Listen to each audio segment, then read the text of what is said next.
Y le agradezco muchísimo que esté en este estudio a un gran periodista venezolano, también colega periodista venezolano. Él se encuentra en México.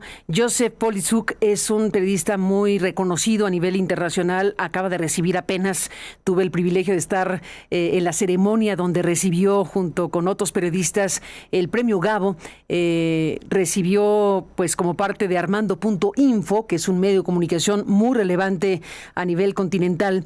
Recibió el premio de excelencia Gabo, este premio que pues es el legado del gran Gabriel García Márquez, como sabemos. Y Joseph Polizuk pues es un periodista de investigación muy potente y venezolano, y se encuentra en México y hoy en nuestro estudio. Joseph, bienvenido, feliz año, vaya inicio, ¿cómo estás? Happy New Year, como dice uno de los protagonistas de esta historia. Happy New Year, le dice a la DEA. ¿Qué tal, ¿Qué tal será? Bueno, la verdad es que es dantesco. Llevamos 26 años en esta situación y ver a quien ha detentado el poder absoluto durante varios de esos años ahora de esta forma. Increíble verlo así. La verdad es que sí. Creo que todos estamos asimilando un montón de acontecimientos a ver qué va a suceder. Es un shock y hay que ir asimilando este shock. Por lo pronto, el shock de saber que lo sustrajeron de esta manera. Empecemos por ahí. Empecemos por la madrugada. Empecemos por lo que se sabe y por lo que se puede intuir. ¿Cómo fueron las cosas? Pues sabíamos que algo iba a pasar, pero no que iban a quitar la cabeza del régimen en una operación quirúrgica que, por muy bien planificada que esté, y ahora viendo cómo se mueve la política interna y externa, fue imposible que aquí no hubiera participación o al menos un insider, alguien que diera el pitazo de dónde estaba. Imposible imaginarlo distinto. Claro, la pareja presidencial, además, dicen que dormía aleatoriamente en diferentes sitios. Sabían dónde estaba y lo extrajeron. Sabían dónde estaba y no hubo un solo muerto del lado estadounidense, varios cubanos, como se sabe, que este es un tema, ¿no? Al final de cuentas quedó reconfirmado que el circuito más cercano estaba rodeado de cubanos. Claro, y escuchando las palabras de Luis Carlos, hace mucho que estamos invadidos, no solo por cubanos, también por guerrillas colombianas, y bueno, hay otros intereses geopolíticos. Ahora, mi sorpresa en todo, siempre había llegado a imaginar que podríamos tener un gobierno tutelado por Washington, pero no que los herederos del propio Chávez serían los tutelados. Los títeres, dirían algunos. Sí. Ahora, seamos cautos. ¿Con lo de títeres? No, ¿Con qué? ¿Con cuánto va a durar este gobierno? Claro. Mi preocupación es que haya elecciones, pero quiero ser cauto, quiero ver qué va a pasar. Para que haya elecciones tienen que pasar muchas cosas y eso es lo que decía Trump ayer. No puede haber elecciones ahora, mañana no puede haber elecciones, eso es obvio. Hay millones y millones de venezolanos como tú fuera de ahí. Sí, pero en el discurso de Trump no está la palabra elección, o por lo menos no está más que el petróleo, por ejemplo. Cada quien con sus prioridades. Creo que los presos políticos también tienen que abrir las puertas de esas cárceles de inmediato. Y paradojas también, ayer volvieron a detener a 14 periodistas. Entiendo que la gran mayoría ya están. Lo contó Luis ahora, en ese momento justo hablábamos al arranque de la conversación con Luis, de 14 periodistas. Él dijo que ya fueron liberados y varios deportados. Uh-huh. Es decir, el régimen los detuvo y ahora los ha liberado. La pregunta es, ¿los detuvieron y los liberaron ellos por decisión propia o Estados Unidos dijo, libérenlos? A saber. El régimen venezolano se ha caracterizado por ser una puerta giratoria. Detienen y liberan, algunos por horas, otros por años, décadas. 1,000 presos políticos en este momento se calcula. Sí. Tendrían que ser liberados ya. Incluso menores de edad, mujeres, de todo tipo de presos políticos, extranjeros. Hoy en día, después de la liberación de los israelíes en Gaza, es el país con más extranjeros secuestrados en el mundo. En las cárceles. En las cárceles políticas, de presos políticos. Presos políticos, sí. El país con mayor número de presos políticos extranjeros. Sí. En este momento. Joseph, déjame ir a algo que tú has investigado. Tú eres un periodista de investigación de excelencia, lo digo porque Gracias. está documentado. Está documentado con un gran premio como es el Premio Gabo. Fue una gran ceremonia aquella donde participaste.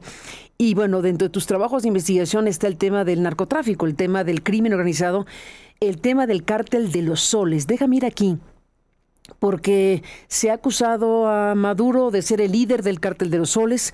Se le ha puesto este nombre del cártel de los soles por ser una identificación de lo que serían los uniformes militares, si no me equivoco. ¿Qué tanto sí, qué tanto no es sostenible la existencia misma del cártel de los soles? El régimen de Maduro y Diosdado Cabello particularmente dijo, ese es un invento, no existe tal cosa. El Departamento de Justicia lo ha planteado en su momento como existente, pero después parece que se retira. ¿Qué sí y qué no del cártel de los soles? Tú que eres un investigador de eso. Sí, llevamos mucho debatiendo si existe o no existe el cartel de los soles. Yo más bien voltearía la pregunta y diría, no sé si existe el cartel de los soles, no sé si esto es una narrativa también importada tanto de Estados Unidos, pero también a lo interno del país. Pero lo que sí está probado, y es lo que nos hemos dedicado los periodistas, es a mostrar militares haciendo uso del Estado y en posiciones de mando para delinquir, ya no con actos de corrupción solamente, sino con crimen organizado. Entonces, porque el gran debate es si un cartel como tal tiene una cabeza y tiene una estructura, o como el Tren de Aragua, que es otro tema, que es más una estructura de outsourcing. Sea como sea, hemos podido probar que hay generales, ministros, altos funcionarios que han participado en actividades de narcotráfico y de crimen organizado. Y algunas de esas actividades que he investigado conectan con México. Pues conectan con México y tan conectan con México que está en el documento judicial de imputaciones a Maduro.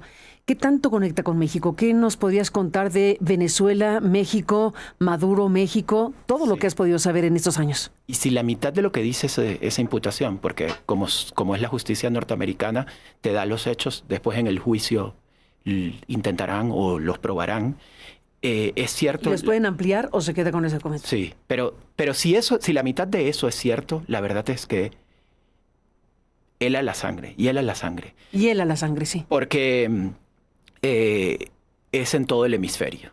Parte de lo que hemos visto, y por ejemplo, es que a Maduro lo imputan por un caso que ya había investigado, que en el 2006, un caso que se enojó. ¿Carvajal?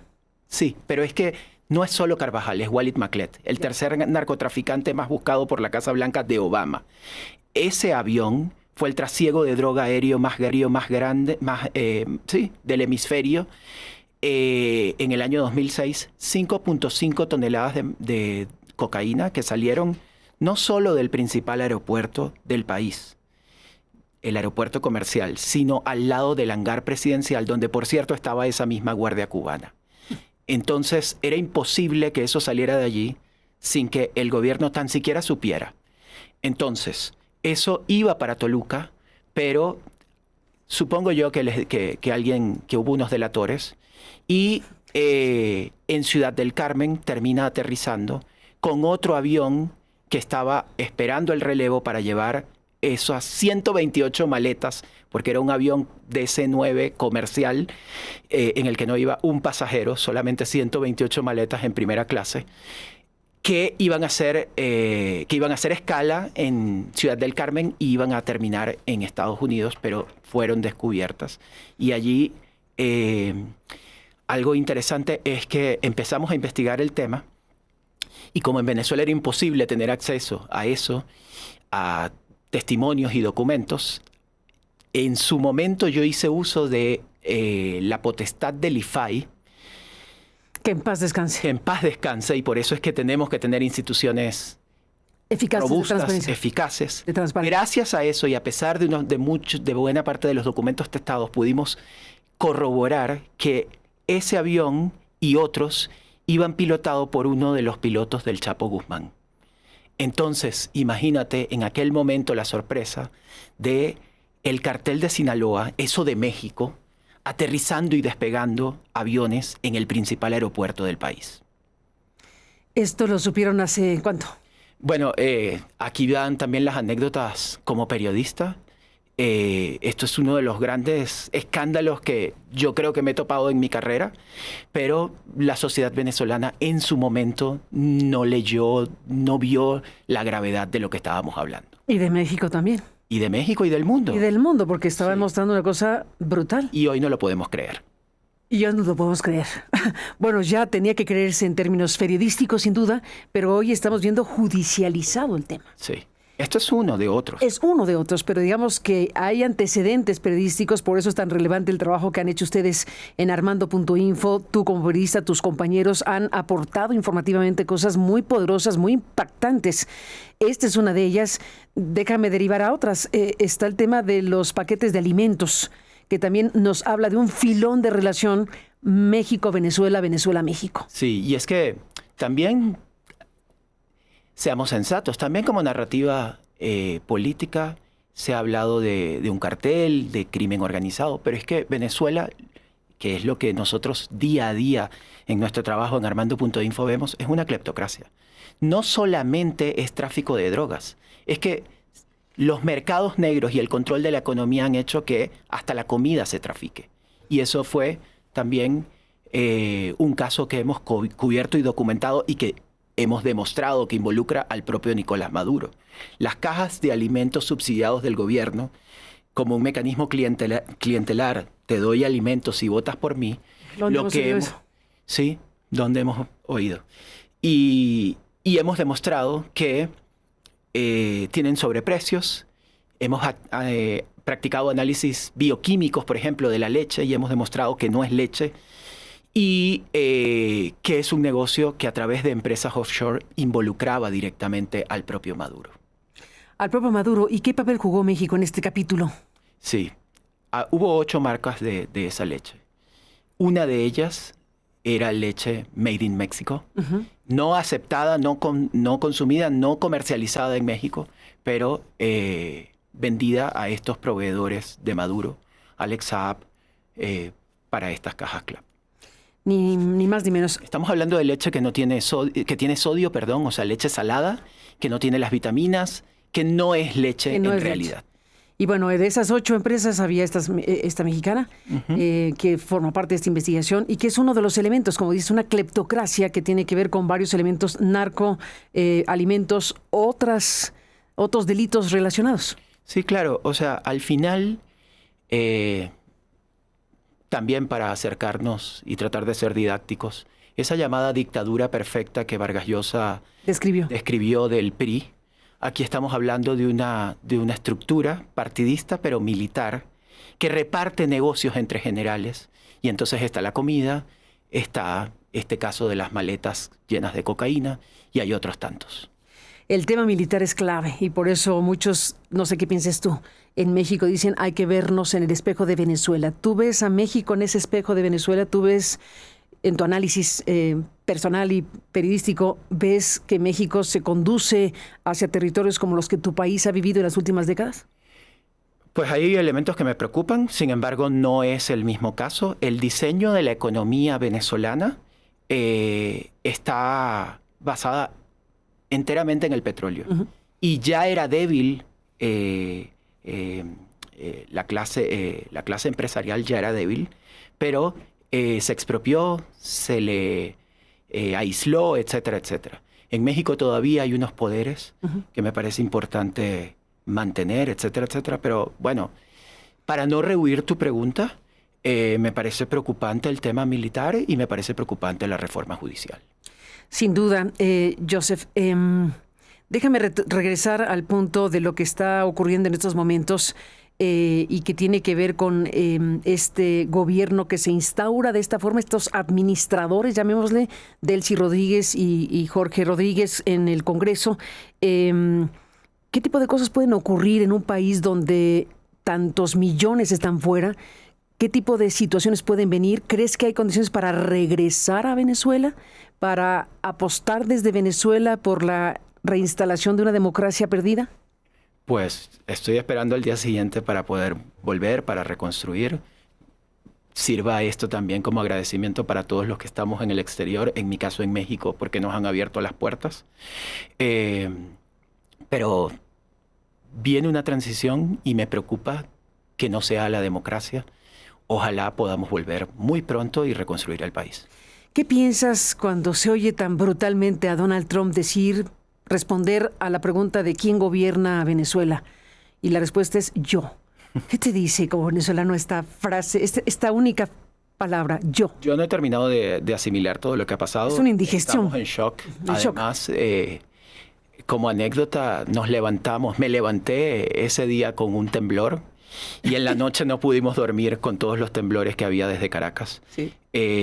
La verdad es que, bueno, conocemos el discurso altisonante de Trump y es un shock ver que tu país está siendo gobernado desde afuera, pero todos los venezolanos queremos un cambio. O sea, es impactante ver a Maduro ahora en una posición tan vulnerable. No puedo decir que estoy alegre, etcétera, etcétera, pero sí necesitamos y queremos un cambio. He visto muchos mensajes y he visto a una venezolana que dice, tengo derecho a celebrar. Sí, no me quiten ese derecho a celebrar. O sea, ni modo que no celebremos que Maduro cayó de esta manera. Es una parte de esta historia. Totalmente. Pero me preocupa la revancha. Que haya justicia y no revancha. Creo que estamos en el argot venezolano picados de culebra. Picados de culebra. Duele. Tradúcete, picados de culebra. ¿Qué es eso? Sí, ya, estamos... Es que la gran cantidad la gran mayoría de la población venezolana, a contracorriente del mundo, va a celebrar que sacaran a Maduro de esa... Se entiende perfectamente, sí, que celebre... Ya está su dolor, lamentablemente. Pero lamentablemente esto no va a recoger la leche derramada. Yo creo que son días muy difíciles. Quisiera tener cautela y ver qué va a pasar. Ojalá logremos una transición democrática. Ese es el gran tema, porque bueno, los que celebran dicen, celebramos que cayó Maduro, pero se quedó Delcy. Exacto. Entonces, ¿qué es esto? ¿Se quedó Delcy? No olvido hace dos décadas atrás al llamado comandante Chávez en una arenga donde expulsó al embajador de Estados Unidos y rompió relaciones con Estados Unidos diciendo, váyanse al caso yanquis de M. Uh-huh. Y ahora la heredera de Chávez está a control remoto desde Washington.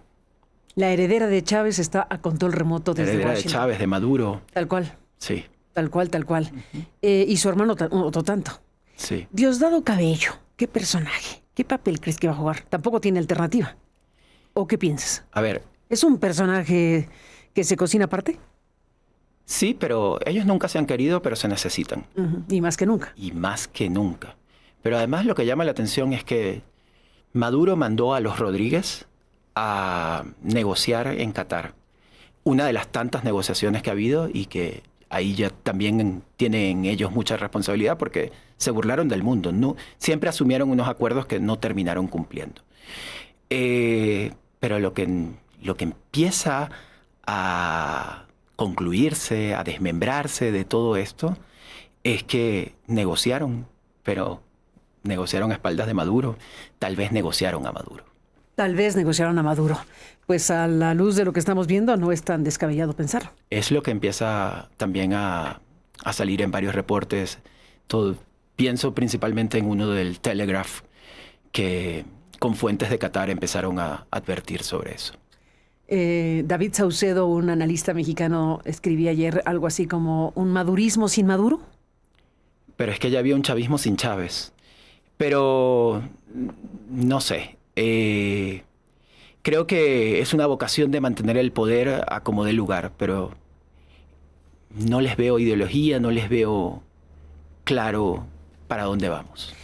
No se ve claro para dónde va la cuestión, pero yo creo que sí hay que enfatizar y subrayar que cualquier cosa que vaya a ocurrir en los próximos días, semanas o meses, esperemos que no años, derive en un quiebre democrático y no puede resolverse este asunto si no es con un proceso electoral, unas elecciones realmente democráticas, creíbles, que tendrían que organizarse ¿cómo?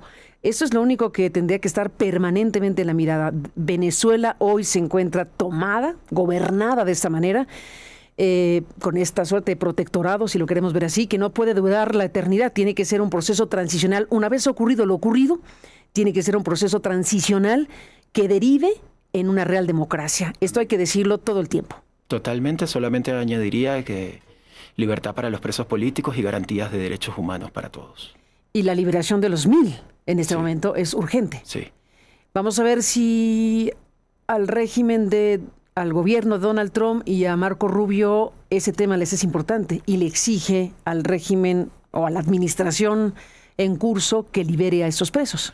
Si lo hace, habrá un cambio sustantivo en la realidad territorial de Venezuela. Y está claro que ninguna transición va a ser de la noche a la mañana, pero en el discurso de todos esos funcionarios no ha estado los presos políticos, no ha estado eso, ha estado sí el petróleo, por ejemplo. María Corina Machado y Edmundo González Urrutia, ¿qué papel? ¿Qué va a suceder con ellos? Tremendo lo que dijo Trump de que no tiene apoyo y respaldo María Corina en Venezuela. Sí, ganaron las elecciones, tienen el respaldo de la sociedad. Ganaron, ¿no? Yo supongo, tratando de interpretar a Trump como se intentaba interpretar a Chávez, que estaba refiriéndose al tema militar. Probablemente no tenga ascendencia en la Fuerza Armada Nacional. En este momento. Y la verdad es que con todos los honores que ha tenido María Corina Machado en estos días, esto ha sido un golpe seguramente, la despreció, pero tal vez mejor. Quienes están tragando el sapo de ser títeres del imperio yanqui, norte, como hablaba Chávez. Recuerdo que a Fox le dijo, en este mismo caso de la aeronave, le dijo cachorro del imperio. Cachorro del imperio, sí. Sí. Bueno, quienes están tragando el sapo son los propios chavistas. Increíble. Si por alguna circunstancia hubiera sido factible que quitaran a todos y pusieran a los que ganaron las elecciones, en este momento serían absolutamente títeres de Estados Unidos, como se dijo hace rato. Sí. Entonces en este momento no les toca ese papel. Y que hubiera dicho todos los críticos que no entienden que los venezolanos estamos picados de culebra y no queremos al chavismo. Ni más ni menos. Pues, ¿imaginas un proceso electoral, unas elecciones donde compita directamente María Corina o Edmundo? ¿O qué podría pasar? ¿U otras figuras? Bueno, han pasado tantas cosas. Es que cualquier cosa puede pasar. Cualquier cosa Pero a ver, puede dime pasar. tú, ¿qué ves? Pero hacía mucho tiempo que no se veía un liderazgo opositor, que María Corina se lo ha labrado y, bueno, es la líder natural de este proceso. Ojalá sepa administrar no solamente la voluntad del pueblo, sino todos los honores como el premio Nobel que le han dado, que esté a la altura de la paz. Que esté a la altura de la paz. Oye, por cierto, hablando del premio Nobel, leíamos al Washington Post esto de que no tiene mayor simpatía Donald Trump por María Corina, porque sí la despreció, en pocas palabras, fue una declaración muy fuerte en relación a ella, porque no renunció al premio Nobel para que fuera él. ¿Cómo fue esto? No lo entiendo. Es una cosa muy extraña, ¿no? Es que... Bueno, a ver. Así, meterse en la cabeza de Donald Trump... No, esa es una misión imposible. No sé, hay gente que hay quienes piensan, quienes sugieren que ha habido hasta misoginia. Es interesante también que son dos mujeres las que están ahora al frente de la oposición y el María gobierno. Corina, pues sí, son las dos grandes figuras, la gran opositora y la chavista que hoy está pues al servicio, como al servicio de lo que diga Donald Trump en estos momentos. Joseph, déjame regresar al tema de lo que ustedes han investigado en armando.info y tú como periodista ya nos contaste dos puntos muy relevantes, el del avión y el de los alimentos. ¿Qué te dice el documento mismo de las acusaciones? Ahí está, desde luego, un conjunto de señalamientos que tienen que ver con México, mencionado un chorro mil veces, más de 20 veces, el cártel de Sinaloa, el cártel de los Zetas, operaciones que hablan de Maduro cuando era canciller y legislador y que hablan de que pudo haber incluso vendido pasaportes diplomáticos para que narcos operaran en México, aviones privados transformados en diplomáticos, en fin, todo lo que dice el documento. ¿Cómo lo has leído? ¿Qué destacarías de ello?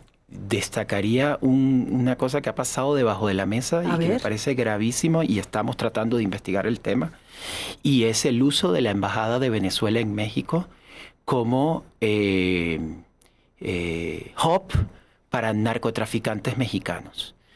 Dicen, según esto, que si es verdad, de verdad que es un escándalo, que a través de valija diplomática se repatriaba el capital del narco mexicano. El dinero, sí. ¡Qué bárbaro!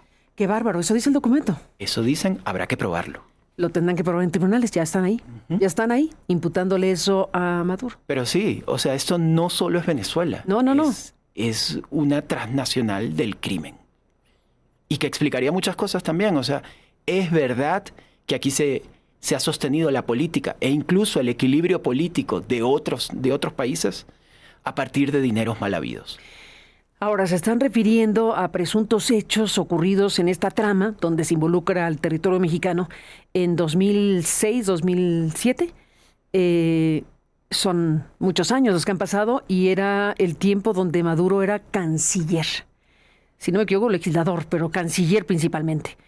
Si esos, las dos cosas, canciller y legislador. En esos años que están en el documento de imputaciones a Maduro y a los otros, pues era canciller.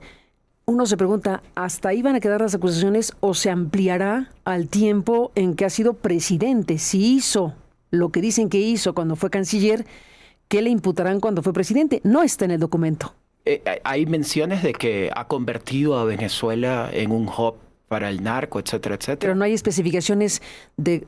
¿Hay algo que diga algo específico sobre cuando ha sido presidente? No recuerdo ahorita, estoy... Hasta el punto donde voy es cuando fue canciller. Pero bueno, iremos viendo. Pero no, sí hay algunas menciones, pero bueno, lo de México es antes de ser presidente. Exactamente. El caso mexicano. Lo de la embajada, lo del avión, sí, etcétera. Exactamente. Pero hay un tema, por ejemplo, que no es Maduro, pero es el alto gobierno, bueno, su hijo, que hizo uso de aviones de PDVSA, Petróleos de Venezuela, para transportar droga desde Margarita, la isla de Margarita. Nicolásito. Sí. ¿Sabes que uno de los grandes escándalos antes de Chávez, y fue una bandera para Chávez contra la corrupción, era el uso de aviones de Petróleos de Venezuela para viajes personales y familiares de políticos de entonces?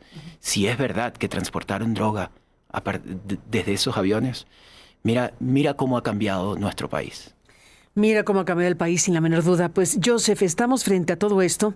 ¿Qué podrías contar o saber y decir respecto a la relación con los cárteles, específicamente el de Sinaloa y el de los Zetas que están mencionados en este documento de imputaciones? El de los Zetas es por la embajada, el uso de la embajada. Y el de Sinaloa es este avión, que hizo escala en México para llevar cocaína a Estados Unidos. Esos son cargos puntuales, pero después en la generalidad dice que hay también que México está en todo esto. No solo México, también Honduras, que hubo otro avión como el que llegó acá, que también fue a Honduras, y a Guatemala también la mencionan. Joseph, permíteme hacerte una pregunta que le hice también a nuestro colega Luis. Comparte tu propia revisión, tu propia experiencia vital, periodística, de ciudadano, de persona, de cómo se está conversando esto entre los venezolanos.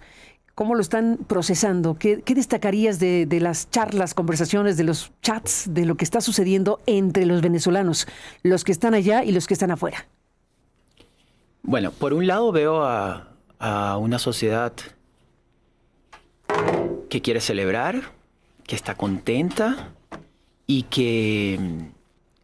pero hay muchos colegas que estamos preocupados, justamente. Es una combinación. Queremos tener cautela, nos parece muy grueso, llevamos 20 años, más de 20 años, con un lenguaje antiimperialista y nos parece muy grueso ahora ver esto. Yo espero que haya elecciones. Sí.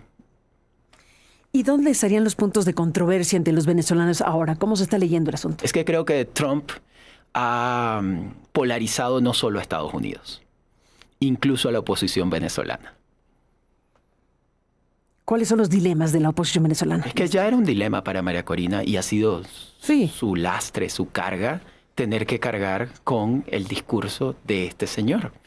Yo tuve la oportunidad, fui invitado por la Asociación de la Organización de Periodistas de Investigación de Noruega a la ceremonia del Premio Nobel y en Noruega también les parecía muy difícil entender cómo le daban el Nobel a una señora que se alinea con Trump.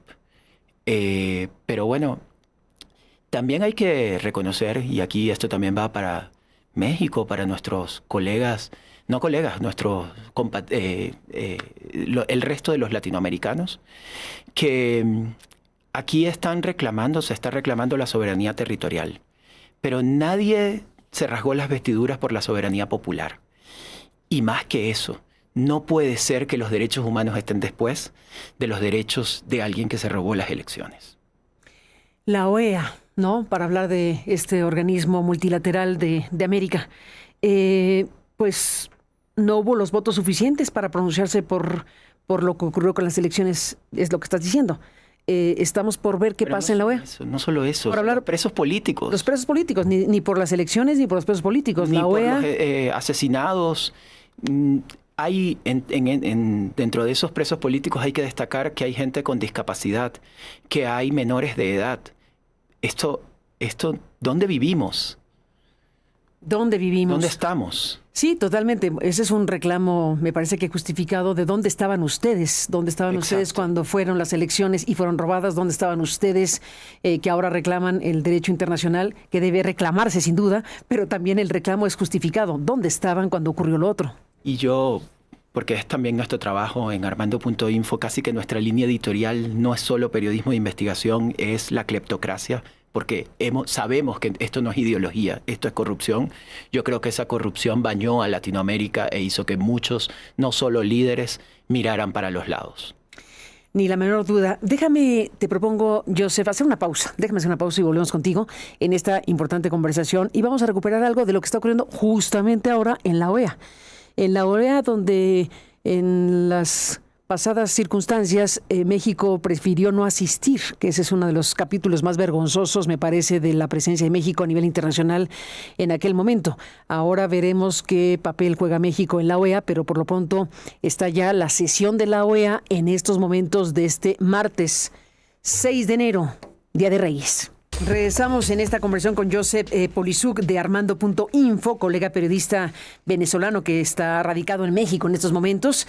Y bueno, pues Joseph, déjame presentar un fragmento de lo que está ocurriendo en este preciso momento en la Organización de Estados Americanos, léase la OEA. Leandro Risuto Jr., representante permanente de Estados Unidos en la OEA, dice lo siguiente.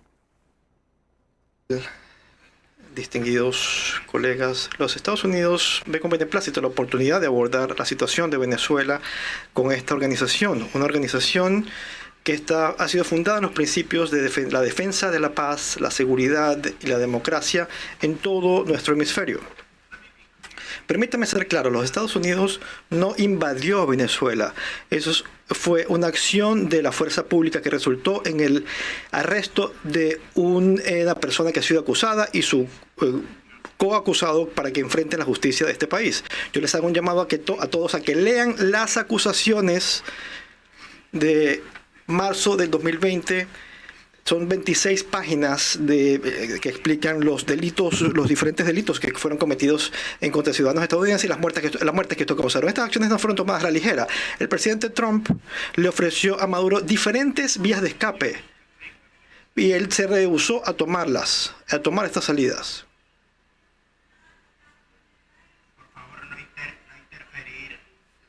Sesión. Por favor, que retire.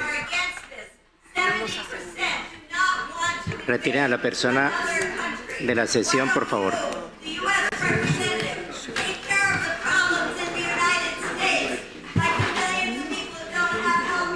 Por favor, se retira a la señora que está interviniendo. Seguridad. Seguridad, por favor. Lo más urgente, señores de seguridad.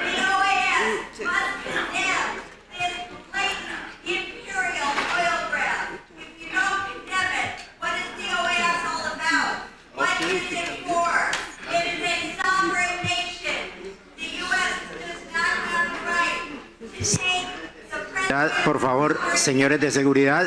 Este es el clima, esto es lo que está ocurriendo, Joseph, de la sesión de la OEA. Oímos al al representante de Estados Unidos. Ahora recuperaremos las otras posturas que se están emitiendo ahí. Por supuesto, la de Venezuela hay que seguir de cerca, pero se dio esta escena, que es la que estamos aquí oyendo. No se alcanza a distinguir lo que se reclama, pero se sobreentiende que están defendiendo pues al régimen de Venezuela en estos gritos, ¿no? Sí. Y por lo pronto, bueno, pues está el representante estadounidense y dice, no es una invasión, fue un arresto. Lean las acusaciones de mayo del 2020, que son las 26 páginas, y todo lo que acabamos de escuchar. Sí, y en principio fue una operación quirúrgica. No hay tropas norteamericanas en este momento en el país, eso es cierto. Todo lo demás, vamos a ver a dónde vamos. Todo lo demás, vamos a ver a dónde vamos. Está México representado también ahí por Alejandro Encinas, que es el nuevo representante que nombró Claudia Sheinbaum. Alejandro Encinas, que bueno, pues es un político de la izquierda de muchos años, y pues ha asumido la postura del gobierno mexicano de esta manera hace unos minutos en esta asamblea de la OEA. México agradece a Colombia, en su calidad de presidencia del Consejo Permanente, la convocatoria de esta sesión extraordinaria, la cual hemos copatrocinado, para tratar la agresión militar unilateral ocurrida en Venezuela. Estas lamentables acciones demandan una reflexión hemisférica responsable, apegada al derecho internacional y orientada a la preservación de la democracia, la paz y la estabilidad de la región. La postura de México es firme, clara e histórica.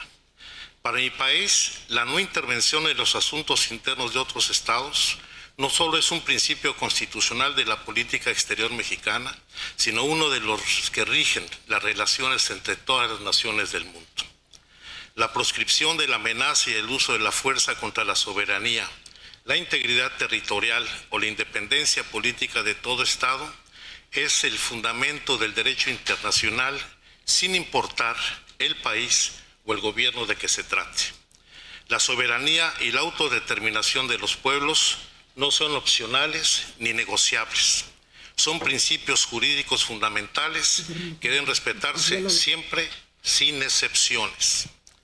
Desde la perspectiva de México, los hechos suscitados en Venezuela vulneran el artículo 2 de la Carta de la Organización de las Naciones Unidas y la Carta de la Organización de Estados Americanos, así como los principios y propósitos esenciales consagrados en los tratados internacionales de ambas organizaciones, que son vinculantes y que todos los Estados miembros nos comprometimos a observar. Tampoco se trata de hechos que puedan justificarse bajo la legítima defensa. Dichos principios establecen que el derecho internacional es norma irrestricta de conducta de todos los estados en sus relaciones, que el orden internacional se funda en el respeto a la personalidad jurídica, la soberanía y la independencia de los estados y en el cumplimiento de las obligaciones internacionales, y que la buena fe debe regir la relación entre los estados.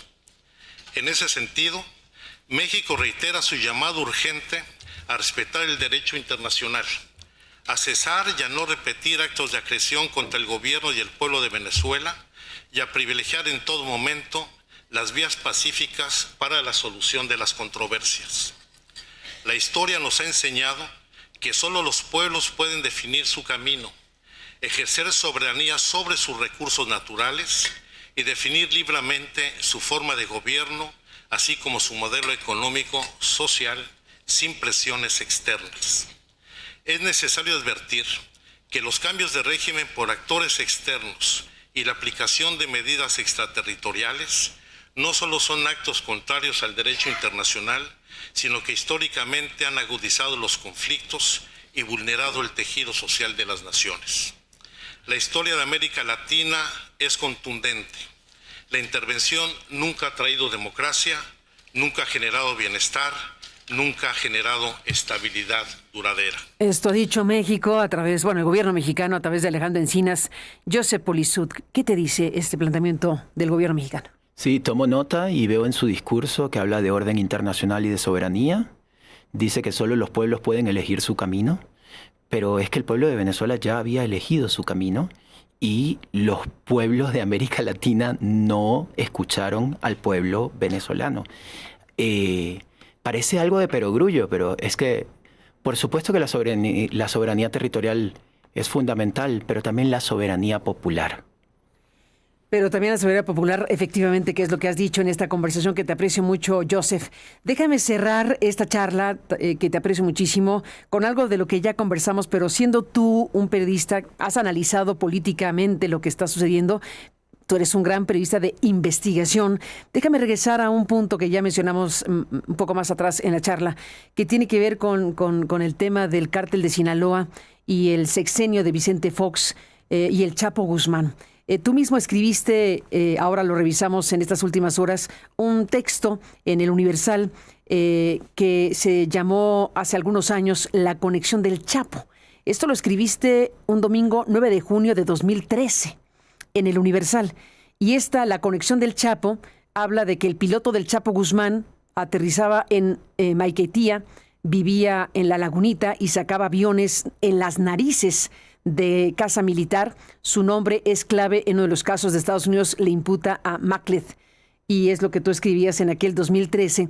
Y viene un recuadro que dice Chávez, Fox y la aeronave. Déjame cerrar con esto, que aunque ya lo mencionaste, es muy relevante en esta trama de la historia. Claro, porque recuerdo que esta aeronave hubo un contrapunteo, ahora que vivo en México entiendo, entre un norteño y un llanero. Y era muy interesante esa discusión, cada uno se echaba la culpa uno al otro. Y uno de los primeros que empezó a advertir sobre el uso del Estado venezolano como puente para el narcotráfico fue Fox. Y Chávez entonces retiró al embajador y siguió una pelea, un contrapunteo entre un llanero y un norteño. Norteño por América del Norte, el de Guanajuato, el señor Vicente Fox, el expresidente de México. Y bueno, pues tú estás identificando que en aquel momento el presidente mexicano, pues tuvieron, como decías en el texto, se la tenían jurada desde antes, y el contrapunto siguió en 2008 cuando esta aeronave procedente del aeropuerto de Maiquetía apareció en el suelo mexicano con 5.5 toneladas de cocaína distribuidas en 128 maletas negras. A partir de ahí, el contrapunto de acusaciones siguió con el tema del narcotráfico, y sí, fue una confrontación tremenda de Vicente Fox y Hugo Chávez en aquel año. Y después en otros foros tuvieron peleas entre ellos. Pero bueno, lo cierto es que empezaba a visorarse a Venezuela como puente del narcotráfico. Ni más ni menos. Pues Joseph, te agradezco muchísimo tu presencia en este estudio. Te damos un abrazo, no solo por el inicio de año, sino por el momento que está viviendo Venezuela, México, América Latina. Amén. Y el mundo. Sí, esperemos que vengan mejores tiempos para todos. Esperemos que vengan mejores tiempos para todos. Gracias, Joseph, por estar aquí. Happy New Year. Y Happy New Year, como diría el señor Maduro. Y bueno, pues un clásico de los clásicos. Gracias, Joseph, por estar aquí. Gracias a ti. Gracias. Y bueno, seguiremos en este programa con más asuntos. Deme un momentito y regresamos con más. Hay otro fragmento de lo que está pasando con la OEA. Estamos en posibilidad de transmitir en vivo lo que está sucediendo. Denme 2 segundos, 3 segundos. Colombia está hablando en el Consejo Permanente de la OEA.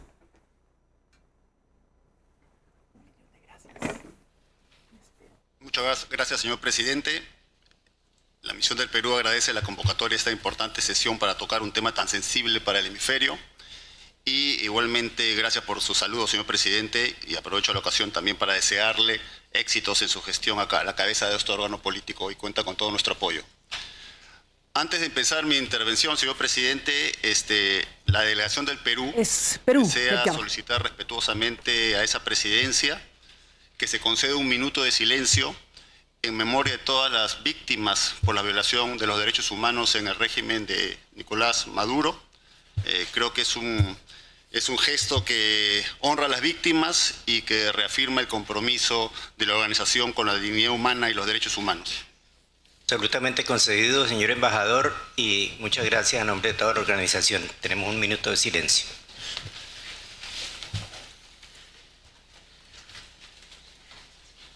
Y ha transcurrido hace unos minutos este minuto de silencio que solicitó el representante de Perú en esta reunión de la OEA esta mañana que está teniendo lugar.